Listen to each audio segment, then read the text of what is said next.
All right, so we've done Weird Al Yankovic's first album, so we have to follow it up with his second album called In 3D.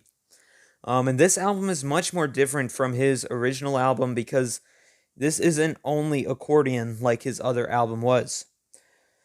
In 3D was released in 1984 and has a total of 11 tracks, which is one less than his self titled album. Anyways, starting off the album, we have arguably one of his most popular songs of all time, which is Eat It. This is an obvious parody of Michael Jackson's song Beat It. And I assume that, obviously I wasn't alive at the time, but I assume this was crazy at the time because he started off in his first album spoofing rock songs by using an accordion, but this time he parodied a pop song and nearly replicated the music.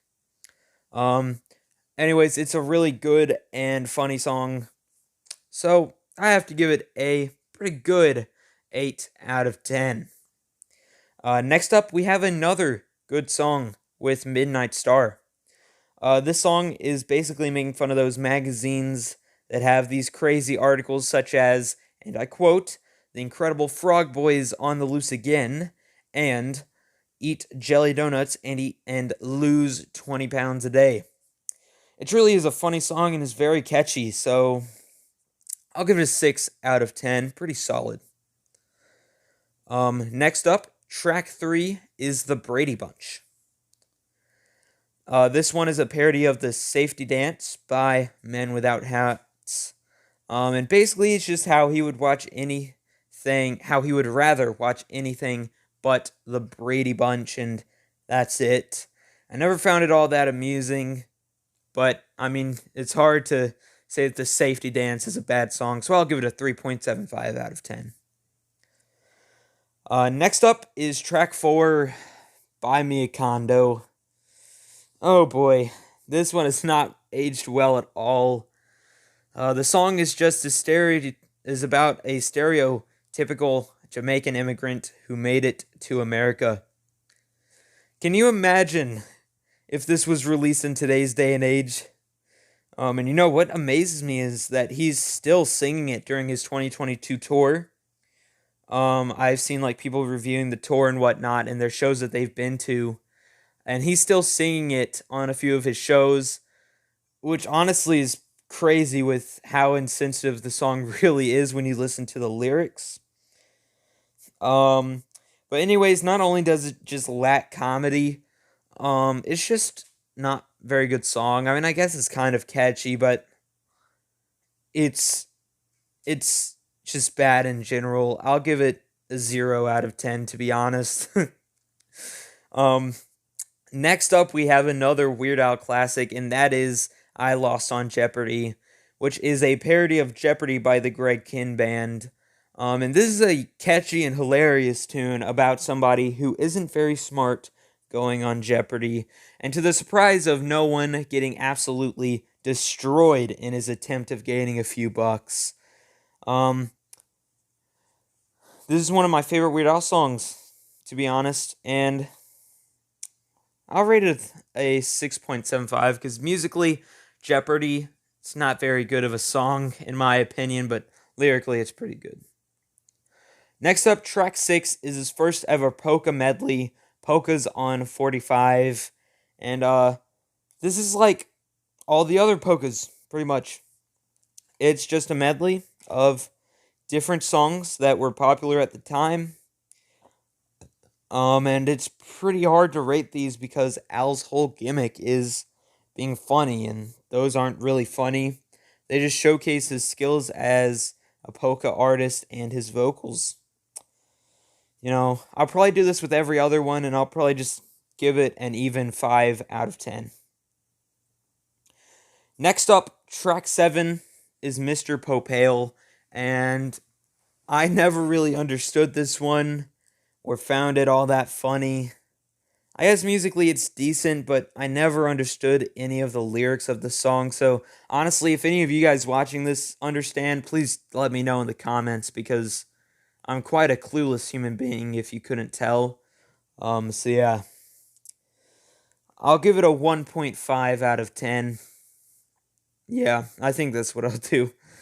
But next up, track 8 is another one I don't particularly care for, which is King of Suede, a parody of King of Pain by the Police. This one at least has an instrumental that I enjoy and a few funny spots, but overall it's not one of my favorites. And I know that's such an unpopular opinion. Some people would consider that one of their favorite Weird Al songs, which I've never understood. But I'll give it a fair 3.75 out of 10. I think that's fair. Next up, it's another iffy one. This album really isn't as good as some people say it is. But it is That Boy Could Dance. And this is not the best album, like I said. And it is one of his most overrated for sure. Because really, there's only 3 or 4 songs worth listening to the entirety of the 11 tracks. And unfortunately, it's one of his most popular albums. But yeah, this is another bad one. That Boy Could Dance. It's very annoying and unfunny, to be honest. It's just about it's just a song about a nerd who dances well. Although I do believe it's better than Mr. Popeil, it's still very bad. I'll give it a 1.75 out of 10. Next up, track 10 is Theme from Rocky XIII. And this is a parody of Eye of the Tiger by Survivor. And I actually really find the name of the track really funny. Because it's just making fun of how many Rocky movies there are. Which, I mean, you can't argue. It is quite funny. But like other albums, like others on this album, the song itself isn't very funny. Try the Rye the Kaiser, yeah, whatnot. I mean, Eye of the Tiger is a great song, so at least musically it's got that going for it. So this is usually in my Weird Al playlist that I have. It's just not one of my favorites.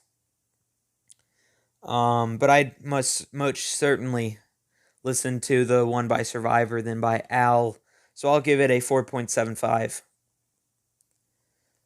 Next up, the final track off this album, and it is really good. It's Nature Trail to Hell.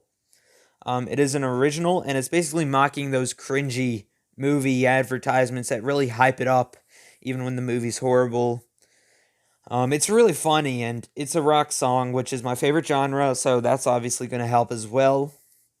The only downside is that the first minute or so is just creepy sounds and noises before the normal song actually starts. Just because of that, I think I'll rate it a 6.5 out of 10, but it easily could have been more without that.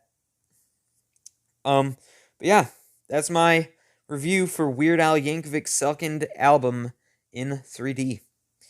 Like I said, it isn't his best work, and to prove it, I'll average out the numbers to get the final album score. Alright, so I've calculated the final score, and it gets a 4.34 out of 10. And to be completely honest, this came as a surprise.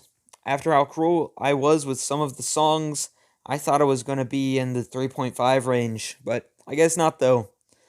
And also, statistically, this is the worst album I have reviewed so far, going below Weird Al Yankovic's first album, and of course the top dog so far that I've reviewed, since this is only my third review, which is Harry Styles, his first album. So yeah, I